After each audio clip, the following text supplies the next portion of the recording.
नमस्कार दोस्तों, large area certification scheme organic farm recently news में रही है और उसके रिस्पेक्ट में लार्ज एरिया सर्टिफिकेशन स्कीम और पार्टिसिपेटरी गारंटी स्कीम, ये तीनों न्यूज़ में रही हैं। ये तीनों क्या हैं ये मैं आपको समझाता हूँ। इन हेड्स में मैं आपको इस पर्टिकुलर टॉपिक को प्रेजेंट करूँगा। सबसे पहले इसका पहला हेड देखते हैं कि पर्टिकुलर ऑर्गेनिक फार्मिंग न्यूज़ में क्यों है, large area certification scheme news में क्यों है। हुआ यह है कि अराउंड 14,491 हेक्टेयर्स ऑफ इलाका कहाँ पे, अंडमान एंड निकोबार आइलैंड्स में इसको ऑर्गेनिक सर्टिफाई किया गया है। और आप कह सकते हो कि ये कंटीजियस टेरिटरी मतलब वो टेरिटरी जो परमानेंट है। ऐसा होता है कि देखिए 1,000 हेक्टेयर का इलाका, फिर थोड़ा 1 किलोमीटर आगे जाओ तो एक 500 हेक्टेयर का इलाका, ऐसा नहीं है। लगातार इलाका मतलब लगातार इलाके को या लगातार ज़मीनों को अगर आप आइडेंटिफाई कर सको तो आप बोलते हो कंटीजियस टेरिटरी। तो आप कह सकते हो कि 14,491 हेक्टेयर्स ऑफ इलाका कार निकोबार आइलैंड्स में और नॉन कवरी आइलैंड्स में सर्टिफाई किया गया है under large area certification scheme. ठीक है, अगर आप बात करो तो अंडमान एंड निकोबार आइलैंड्स में जब इस कार निकोबार और Nancowry group of islands को लार्ज एरिया सर्टिफिकेशन स्कीम के अंदर नोटिफाई किया गया तो लक्षद्वीप और लद्दाख की सरकारें भी कहीं ना कहीं अपने बहुत से इलाके को ट्रेडिशनल ऑर्गेनिक एरियाज में कन्वर्ट करने की कोशिश कर रही है। आप देखो तो हिमाचल प्रदेश में, उत्तराखंड में, हमारे नॉर्थ ईस्टर्न स्टेट्स में, झारखंड में, छत्तीसगढ़ में, राजस्थान में बहुत सी जगहों पर ऐसी कंटीजियस टेरिटरी है जिसको ऑर्गेनिक सर्टिफाई किया जा सकता है। ये जो ऑर्गेनिक सर्टिफिकेशन है ये दिया जाता है under large area certification scheme. तो basically Andaman and Nicobar islands के जो दो आइलैंड्स है, कार निकोबार और Nancowry group of islands, इनको लार्ज एरिया सर्टिफिकेशन स्कीम के अंदर रिकॉग्निशन दिया गया है। और ये जो लार्ज एरिया सर्टिफिकेशन स्कीम है ये किसके अंदर काम करती है, तो पीजीएस इंडिया की स्कीम के अंदर काम करती है, यानी participatory guarantee system certification programme के अंदर काम करती है। आप बोलोगे सर ये कार निकोबार और Nancowry group of islands कहाँ पे, तो इनको अभी आपको मैं मैप में भी दिखाऊंगा। तो न्यूज़ तो आपको समझ में आ गई। समझना है कि पार्टिसिपेटरी गारंटी स्कीम कैसे काम करती, क्या है इसके 4 पिलर्स, क्या है लार्ज एरिया सर्टिफिकेशन स्कीम, क्या है कार निकोबार और Nancowry group of islands में ये जो सर्टिफिकेशन मिला है इसका आधार क्या है, वहाँ पे किस हद तक पहले केमिकल्स और फर्टिलाइजर्स का इस्तेमाल किया जाता था, पेस्टिसाइड्स का इस्तेमाल किया जाता था। तो इन सब चीज़ों को डिटेल में देखेंगे। तो participatory guarantee scheme, large area certification scheme और ऑर्गेनिक फार्मिंग के रिस्पेक्ट में इंडिया में क्या क्या हो रहा है, ये सब आपको कहीं ना कहीं क्लियर होगा। आगे बढ़ने से पहले वीडियो पे लाइक का बटन दोस्तों, अगर अब तक इस वीडियो को शेयर नहीं किया कर दो। इस वीडियो को, इस चैनल को शेयर और सब्सक्राइब नहीं किया वो भी कर दीजिए। इंस्टाग्राम पे फॉलो कर सकते हैं, अलग अलग प्रकार से आपसे जुड़ने की कोशिश करूंगा। टेलीग्राम ग्रुप ज्वाइन कर लीजिए, इस लेक्चर की पीडीएफ और लेक्चर्स की नोटिफिकेशन टेलीग्राम ग्रुप में मिल जाएगी। इंस्टाग्राम पे फॉलो कर ले और ज्वाइन बटन जरूर दबा लें। अगर दबा सकें तो मेरे प्लेलिस्ट सेक्शन में जाके देख सकते हैं मैंने कौन कौन से टॉपिक्स की प्लेलिस्ट बनाई है। अब बात करते हैं participatory guarantee scheme of India की। ये जो participatory guarantee scheme for India है एक्चुअली में एक टाइटल है यहाँ पे, और ये जो टाइटल है ये किसका, एक मैनुअल का है। 2015 में national centre for organic farming Ghaziabad ने, जो कि ministry of agriculture, department of agriculture के अंदर काम करता है, मिनिस्ट्री ऑफ एग्रीकल्चर के department of agriculture and corporation के अंदर काम करता है national centre for organic farming. इसने 2015 में एक मैनुअल पब्लिश की जिसका नाम था operation manual for domestic organic certification, और इसके अंदर आई है participatory guarantee scheme for India. ये क्या बोलती है, ये बोलती है इट इज अ क्वालिटी, कौन है यहाँ पे, इट है पार्टिसिपेटरी गारंटी स्कीम। तो it is a quality assurance initiative that is locally relevant, emphasizes the participation of stakeholders including producers and consumers and which operate outside the framework of third party certification। मतलब ये जो participatory guarantee scheme है जिसको national centre for organic farming ने operating manual के through बताया है, ministry of agriculture के department of agriculture and corporation के अंदर इस स्कीम का इम्प्लीमेंटेशन होता है। ये क्या करेगी कि भाई कौन से इलाके ऑर्गेनिक हैं, कौन से इलाके ऑर्गेनिक नहीं है, इनको रिकॉग्निशन किस प्रकार से देना है, और इन ऑर्गेनिक इलाकों में किस प्रकार से स्टेक होल्डर्स इन्वॉल्व होंगे, कंज्यूमर्स इन्वॉल्व होंगे, किस प्रकार से आप सर्टिफाई करोगे कि पर्टिकुलर ज़मीन ऑर्गेनिक है या नहीं है, और किस प्रकार से थर्ड पार्टी सर्टिफिकेशन की कोई ज़रूरत नहीं है। इन सब चीज़ों को कहीं ना कहीं इस पार्टिसिपेटरी गारंटी स्कीम में रखा गया, मतलब कम्युनिटी लेड मॉडल। यहाँ पे कोई तीसरी पार्टी आके लैंड का इंस्पेक्शन करके ये नहीं डिसाइड करेगी कि पर्टिकुलर ऑर्गेनिक है या नहीं है। वहाँ के लोग, वहाँ पे पैदा करने वाले लोग और वहाँ पैदा की हुई चीज़ को खाने वाले लोग, वही लोग डिसाइड करेंगे कि सच में ऑर्गेनिक फार्मिंग हो रही है या नहीं हो रही है। 2008 में एक डेफिनेशन फॉर्मुलेट की गई International Federation for organic agriculture Movement के द्वारा। ये International Federation for organic agriculture Movement क्या है? एक bond based global umbrella organisation है फॉर ऑर्गेनिक एग्रीकल्चर मूवमेंट। इनके हिसाब से पीजीएस क्या है? पार्टिसिपेटरी गारंटी स्कीम क्या है? Locally focused quality assurance system that certify producers based on active participation of stakeholder. मतलब लोकली फोकस्ड, लोकल लेवल पे क्वालिटी एश्योरेंस को प्रोवाइड करने के लिए सारे स्टेक होल्डर्स इन्वॉल्व हैं। मतलब जो प्रोड्यूसर्स ऑर्गेनिक प्रोड्यूस पैदा कर रहे हैं उनके प्रोड्यूस को वेरीफाई कौन करेगा? वही स्टेक होल्डर्स, वही कंज्यूमर्स जो उस प्रोड्यूस को खाएंगे। और पूरी की पूरी एक्टिविटी ट्रस्ट के आधार पर, सोशल नेटवर्क के आधार पर, नॉलेज के एक्सचेंज के आधार पर चलेगी। तो एक ऐसा प्रोसेस जहां पे जो स्मॉल होल्डर प्रोड्यूसर्स हैं, छोटे छोटे जो प्रोड्यूसर्स हैं, छोटे छोटे जो कंज्यूमर्स हैं, इन इलाके में रहने वाले लोग, ये एक दूसरे की ज़मीनों को इंस्पेक्ट करेंगे और डिसीजन लेंगे कि भाई ऑर्गेनिक सर्टिफिकेशन दिया जाए या ना दिया जाए, ऑर्गेनिक प्रैक्टिसेस एक्चुअली में फॉलो हो रही हैं या नहीं हो रही हैं। तो ये जो पार्टिसिपेटरी गारंटी स्कीम है, इसमें किसी भी प्रकार का थर्ड पार्टी इंस्पेक्शन नहीं होता है। जो स्टेक होल्डर्स हैं, प्रोड्यूसर्स है, कंज्यूमर्स है, वो आपस में ही इंस्पेक्शन करते हैं, वही प्रोडक्ट खाते हैं। तो ऑब्वियस बात है जो खुद खाएंगे उसको प्रॉपर तरीके से इंस्पेक्ट करेंगे और फिर इसी बेसिस पे सर्टिफिकेशन दिया जाता है। इसी बेसिस पे इस ऑर्गेनिक फार्मिंग के प्रोडक्ट्स को मार्केट में बेचा जा सकता है। स्कीम को इंप्लीमेंट कौन करता है? Ministry of agriculture and farmer welfare. Okay. और ये जो सर्टिफिकेशन इशू होता है ये किसके रेगुलेशंस के हिसाब से इशू होता है? तो food safety and standards, organic food regulations. तो जो लोग एसेस करते हैं कि हाँ भाई ऑर्गेनिक फार्मिंग हो रही है या नहीं हो रही है, वो फूड सेफ्टी एंड स्टैंडर्ड्स के रेगुलेशन को फॉलो करते हैं। ठीक है ना। इन रेगुलेशंस को नोटिफाई किया गया था by the food safety and standard authority of India in 2017। तो ये जो पीजीएस की मैनुअल थी गवर्नमेंट की 2015 की, ये एक पार्टिसिपेटरी अप्रोच की बात करती है, एक शेयर्ड विजन की बात करती है, एक ट्रांसपेरेंसी और ट्रस्ट की बात करती है। अब आप बोलोगे गवर्नमेंट की पीजीएस की 2015 की मैनुअल कौन सी थी? तो ये बताया ना आपको कि भाई national centre for organic farming Ghaziabad, जो कि मिनिस्ट्री ऑफ एग्रीकल्चर के डिपार्टमेंट ऑफ एग्रीकल्चर कॉर्पोरेशन के अंदर काम करता है, उसने एक मैनुअल रिलीज की जिसका नाम है operational manual for domestic organic certification, जिसका टाइटल है पीजीएस सिस्टम फॉर इंडिया। तो इस मैनुअल में किस बारे में बात की गई है? कि भाई participatory approach, shared vision, transparency, trust, इन सब की बात की गई। पार्टिसिपेशन किसका किसका? तो जितने भी स्टेक होल्डर्स, जैसे प्रोड्यूसर्स, कंज्यूमर्स, छोटे लेवल पे जो सामान खरीद के लेके आएंगे बेचेंगे, बीच में बेचने वाले ट्रेडर्स, एनजीओस, ग्राम पंचायत, गवर्नमेंट ऑर्गेनाइजेशंस, एजेंसीज, ये सब लोग कलेक्टिवली रिस्पॉन्सिबल होंगे पूरे सिस्टम को डिज़ाइन करने के लिए, ऑपरेट करने के लिए और डिसीजन लेने के लिए। ये जो डायरेक्ट कम्युनिकेशन होगा स्टेक होल्डर्स में, इससे इंटीग्रेटेड और ट्रस्ट बेस्ड अप्रोच में रहेगी, डिसीजन मेकिंग में ट्रांसपेरेंसी आएगी, डाटाबेस का एक्सेस ईजी होगा और फार्म की विजिट्स होंगी कंज्यूमर्स के द्वारा। शेयर्ड विजन की बात कर लीजिए तो कलेक्टिव रिस्पॉन्सिबिलिटी होगी इम्प्लीमेंटेशन की और डिसीजन मेकिंग की, कॉमन शेयर्ड विजन के आधार पे।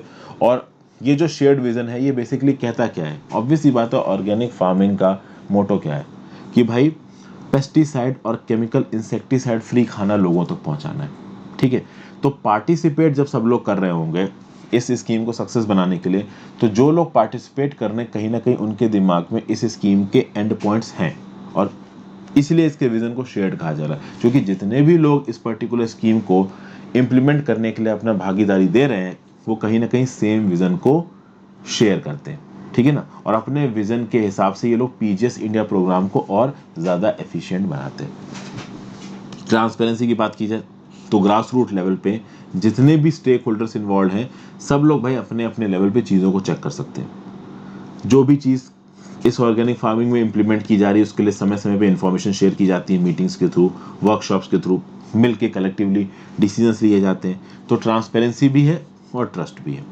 यहाँ पे खास बात दोस्तों ये है कि ऑर्गेनिक फार्मिंग में जब आप कभी भी आप कोई ऑर्गेनिक प्रोडक्ट खरीदेंगे, मान लीजिए आप ऑर्गेनिक दाल खरीदेंगे, अभी नॉर्मल दाल आपको 250 रुपये किलो मिल रही है, तो ऑर्गेनिक दाल 400 या 450 रुपये प्रति किलो मिलेगी। तो आप बोलोगे कि यार इतनी महंगी दाल क्यों खरीदें, पता नहीं ऑर्गेनिक है कि भी नहीं है, कन्वेंशनल तरीके से उगा दी और हमको ऑर्गेनिक बोल के बेच दी। तो यहाँ पे ट्रस्ट का एक बहुत बड़ा फैक्टर आता है। तो ये जो पीजीएस स्कीम को इम्प्लीमेंट करते हैं वो सारे स्टेक होल्डर्स आपस में एक दूसरे के साथ बिना किसी चेक के जब मन चाहे चीज़ों को चेक कर लें और उसकी एफिशिएंसी को माप लें। तो इससे कहीं ना कहीं ओवरऑल प्रोसेस में एक ट्रस्ट आता है और जब ओवरऑल प्रोसेस में ट्रस्ट वर्दीनेस आती है तो ऑटोमेटिकली धीरे धीरे लोग जो कि उस सामान को खरीदते हैं आउटसाइड मार्केट में पूरे इंडिया में, उनको भी ट्रस्ट आना शुरू हो जाएगा। फिर अगर आप इस लार्ज एरिया सर्टिफिकेशन स्कीम की बात करो तो इसको ऑफिशियली लॉन्च किया गया था अंडर परंपरागत कृषि विकास योजना। परंपरागत कृषि विकास योजना में आप समझ सकते हो परंपरा, अभी परंपरा तो हमारी रही नहीं है कि पेस्टिसाइड्स और केमिकल्स और इंसेक्टिसाइड्स को इस्तेमाल करना है एग्रीकल्चर में, तो ऑब्वियस सी बात है परंपरागत कृषि विकास योजना में ऑर्गेनिक फार्मिंग को डेवलप करने पे ही फोकस है सरकार का। तो इस परंपरागत कृषि विकास योजना के अंदर जो स्कीम है लार्ज एरिया सर्टिफिकेशन स्कीम, इसमें एक विलेज को एक क्लस्टर या एक ग्रुप माना जाएगा। यहाँ कंफ्यूजन मत होइएगा कि भैया परंपरागत कृषि विकास योजना के अंदर एलएसी आ रही है, अभी आपने बोला एलएसी पीजीएस सिस्टम की आ रही। पीजीएस बेसिकली वो ऑपरेटिंग मैनुअल है जिसके बेसिस पे आप रेगुलेट करके ये बताओगे कि हाँ भाई ये ऑर्गेनिक है नहीं है, और उसी पीजीएस मैनुअल के अंदर ये लार्ज एरिया सर्टिफिकेशन करके एक स्कीम आ रही है। पीजीएस पूरा सिस्टम है जो कि एक मैनुअल के थ्रू बताया गया है और अंदर स्कीम लॉन्च की गई, और ये स्कीम और पूरा का पूरा जो मैनुअल है वो कहीं ना कहीं परंपरागत कृषि विकास योजना के अंदर आ रहा है। ठीक है, तो बेसिकली यहाँ पे क्या बताया जा रहा है, under the standard norms of organic production system the areas with chemical input usages history. देखिए क्या बताया जा रहा है, पहले क्या होता था कि अगर किसी इलाके पे केमिकल फर्टिलाइजर्स इंसेक्टिसाइड्स का प्रयोग करके प्रोडक्शन किया जाता था, उसको अगर आपको ऑर्गेनिक में बदलना है तो आपको 2 से 3 साल वेट करना पड़ेगा। लेकिन इस लार्ज एरिया सर्टिफिकेशन स्कीम में आपको वेट करने की जरूरत नहीं। अगर आप सच में ऑर्गेनिक प्रैक्टिसेस को डिप्लॉय करते हो तो पहले वो ज़मीन जहाँ पे ट्रेडिशनल एग्रीकल्चर होता था उसको सीधे सीधे आप ऑर्गेनिक एग्रीकल्चर बोल सकते हो, बशर्ते आप लार्ज सर्टिफिकेशन स्कीम की सारी कंडीशंस को पूरा कर लो। हर साल इस लार्ज एरिया सर्टिफिकेशन की स्कीम का अप्रूवल लेना पड़ता है, और अप्रूवल लेने के लिए कहीं ना कहीं पीयर अप्रेजल्स होते हैं, कभी कभी सरकार की तरफ से भी विजिट्स हो जाती हैं। ठीक है ना भाई। इस स्कीम के अंदर यानी लार्ज एरिया सर्टिफिकेशन स्कीम के अंदर जो इंडिविजुअल फार्मर्स हैं इनको फाइनेंशियल असिस्टेंस भी मिल सकता है। ठीक है, फाइनेंशियल असिस्टेंस किस हिसाब से मिलेगा, तो national programme for organic production के अंदर जो भी सरकार की तरफ से असिस्टेंस दिया जाएगा वो फार्मर्स तक पहुंचाया जाएगा। ठीक है, फिर ऑर्गेनिक सर्टिफिकेशन लेने के लिए जो सर्टिफिकेशन कॉस्ट है वो भी राज्य की सरकारें रीइंबर्स कर देती हैं सर्टिफिकेशन एजेंसीज के थ्रू। फिर परंपरागत कृषि विकास योजना के बारे में बात करें, इस स्कीम को 2014 में लागू कर दिया गया था नेचुरल फार्मिंग को प्रमोट करने के लिए। अब तक 30 लाख हेक्टेयर्स का इलाका रजिस्टर किया जा सकता है परंपरागत कृषि विकास योजना यानी ऑर्गेनिक फार्मिंग के अंदर। इंडिया आज की डेट में दुनिया भर में 5वें सबसे बड़ी कंट्री है जिसका सबसे ज़्यादा इलाका नेचुरल फार्मिंग के अंदर है, ऑर्गेनिक फार्मिंग के अंदर है। अब बात करते हैं कि कार निकोबार और Nancowry group of islands को यहाँ पे ये स्टेटस क्यों दिया गया। अगर आप अंडमान एंड निकोबार का नक्शा देखिए तो अंडमान आइलैंड्स ऊपर नजर आ रहे हैं, ऊपर नॉर्थ अंडमान है, मिडिल अंडमान है, लोअर अंडमान है। लोअर अंडमान के साउथ में आपको पोर्ट ब्लेयर नजर आएगा। ज़्यादातर लोग जब अंडमान आइलैंड्स घूमने जाते हैं ना तो इसी पोर्ट ब्लेयर में जाते हैं, और उसके और साउथ में आ जाइए तो आपको लिटिल अंडमान नजर आएगा। उसके बिल्कुल साउथ में चले जाइए तो आपको नजर आएगा Nicobar group of islands. Nicobar group of islands में सबसे नॉर्थ में कार निकोबार आइलैंड्स, तो इस कार निकोबार आइलैंड्स में कुछ इलाका नोटिफाई किया गया है। और नीचे आ जाइए तो यहाँ पे है ननकाउरी ग्रुप ऑफ आइलैंड्स, यहाँ पे इलाका नोटिफाई किया गया है। ग्रेट निकोबार के बिल्कुल साउदर्न पॉइंट पे इंदिरा पॉइंट जो कि इंडिया का साउदर्न मोस्ट पॉइंट है। बात करते रिसेंटली एक एक्सपर्ट कमेटी ने कार निकोबार और ननकाउरी ग्रुप ऑफ इलाके में इन ज़मीनों का मुआयना किया और ये बताया कि भाई इनको पीजीएस इंडिया सर्टिफिकेशन के अंदर ये जो लार्ज एरिया सर्टिफिकेशन वाली स्कीम है इसके अंदर अप्रूवल दिया जा सकता है। आप कह सकते हो ये एक बहुत बड़ा इलाका है जिसको ऑर्गेनिक सर्टिफिकेशन दिया जा रहा है, तो आप कह सकते हो it becomes the first largest contiguous territory to be conferred with organic certification. Car Nicobar और ननकाउरी ग्रुप ऑफ आइलैंड्स की बात की जाए तो जैसा कि आप इनके लोकेशन से देख सकते हैं ये मेन लैंड से बहुत लंबे समय से कटे हुए हैं, तो यहाँ पे जो भी एग्रीकल्चर चल रहा है पुराने कई 100 सालों से वो ऑब्वियस सी बात है ट्रेडिशनल ही है। और कहीं ना कहीं अब तो अंडमान और निकोबार ग्रुप ऑफ आइलैंड्स में जेनेटिकली मॉडिफाइड सीड्स का खरीदना बेचना बंद कर दिया गया है। यहाँ पे पेस्टिसाइड्स का खरीदना बेचना भी उतनी आसानी से नहीं हो सकता है। Union territory of Andaman and Nicobar islands local communities के साथ बात करके आइलैंड वाइज एग्रीकल्चर से रिलेटेड जो भी स्टेप्स हैं, लैंड होल्डिंग से भी रिलेटेड जो भी स्टेप्स हैं उनको लोकल कम्युनिटीज़ के साथ डिस्कस करके इम्प्लीमेंट करता है। कार निकोबार और ननकाउरी में ऑर्गेनिक फार्मिंग को इम्प्लीमेंट करना बहुत आसान था क्योंकि यहाँ पे बहुत लंबे समय से ऑलरेडी ऑर्गेनिक फार्मिंग हो रही है। अंडमान एंड निकोबार आइलैंड्स की आबादी कभी भी इतनी ज़्यादा नहीं रही है कि अंडमान एंड निकोबार आइलैंड्स के रिसोर्सेज को पूरा ना कर पाए। अंडमान एंड निकोबार आइलैंड्स में जितने रिसोर्सेज हैं लैंड रिसोर्सेज उनके बेसिस पे वहाँ पर रहने वाली आबादी का अच्छा खासा खर्चा बड़े आराम से चल जाता है। और इस बेसिस पे अगर आप देखो तो अभी भी हमारे देश में ऐसे बहुत से हिल्स, ट्राइबल डिस्ट्रिक्ट्स, डिजर्ट्स और रेनफेड एरियाज़ हैं जहाँ बहुत से इलाके को ट्रेडिशनल एरिया घोषित किया जा सकता है पीजीएस सिस्टम के अंदर, पार्टिसिपेटरी गारंटी सिस्टम के अंदर। पार्टिसिपेटरी गारंटी सिस्टम के अंदर एक सबसेट कर सकते हो आप large area certification scheme. Large area certification scheme से आप समझ सकते हो जब बहुत बड़ा इलाका आप सर्टिफाई कर रहे हो ऑर्गेनिक फार्मिंग के लिए, तब आपकी लार्ज एरिया सर्टिफिकेशन स्कीम आएगी। पीजीएस सिस्टम ओवरऑल स्कीम का हेड है, वहाँ पे लार्ज एरिया, स्मॉल एरिया सब कवर होता है। ठीक है भाई, ये सब बात यहाँ पे बोली गई है। फिर आप देखो, the ministry said it is in consultation with the states working to identify such areas, transform them to certified organic and facilitate the marketing of area specific nature products through branding and labeling। मतलब ministry of agriculture क्या बोल रही है, अलग अलग राज्य की सरकारों के साथ डिस्कशन कर रही है, उन राज्य की सरकारों के साथ जहाँ पे बहुत सारे इलाके को लार्ज एरिया सर्टिफिकेशन स्कीम के अंदर ऑर्गेनिक फार्मिंग में कन्वर्ट किया जा सकता है। और अगर एक बार उनको ऑर्गेनिक फार्मिंग में कन्वर्ट किया जा सका तो उस पर्टिकुलर इलाके की अगर कोई खासियत होगी, जैसे कि फॉर एग्जांपल महाराष्ट्र में, नागपुर में अगर एक बहुत बड़ा इलाका ऑर्गेनिक फार्मिंग कन्वर्ट किया जाता है और महाराष्ट्र, नागपुर में बहुत सारे ऑरेंजेस पैदा होते हैं, तो उन ऑरेंजेस को नागपुर ऑरेंजेस बोल के और नागपुर ऑर्गेनिक ऑरेंजेस बोल के एक ब्रांड दे दी जा सकती है और बोला जा सकता है कि भाई ऑर्गेनिक बोल के तुम अपने ऑरेंजेस को बेचो। तो कहीं ना कहीं उन ऑरेंजेस की डिमांड बढ़ जाएगी। क्यों? क्योंकि पहली बात तो वो ऑर्गेनिक फार्मिंग के अंदर उगाए गए, दूसरी बात उनको ब्रांड मिली हुई सरकार की तरफ से कि हाँ भाई ये नागपुर के ऑर्गेनिक ऑरेंज है, तो ऑटोमेटिकली मार्केट में उनकी कीमत भी बढ़ जाएगी। ठीक है भाई, ये सब बातें यहाँ पे बताई जा रही हैं। उसके बाद देखिए क्या बोला गया, additionally to bring isolated individual farmers to certified organic food, the ministry has launched an organic certification support scheme under PKVY। देखिए, परंपरागत कृषि विकास योजना के अंदर लार्ज एरिया सर्टिफिकेशन स्कीम तो है ही, वो तो बड़े इलाकों के लिए। छोटे छोटे फार्मर्स के लिए जो छोटे छोटे लैंड है उस पर अगर वो अपना ऑर्गेनिक फार्मिंग शुरू करना चाहते हैं तो वो कौन सी स्कीम के अंदर अप्लाई करेंगे? Organic certification support scheme. ठीक है भाई, तो ये था पूरा पूरा आपका एनालिसिस। ऑर्गेनिक फार्मिंग के ऊपर मैंने वीडियोस बनाई हुई हैं।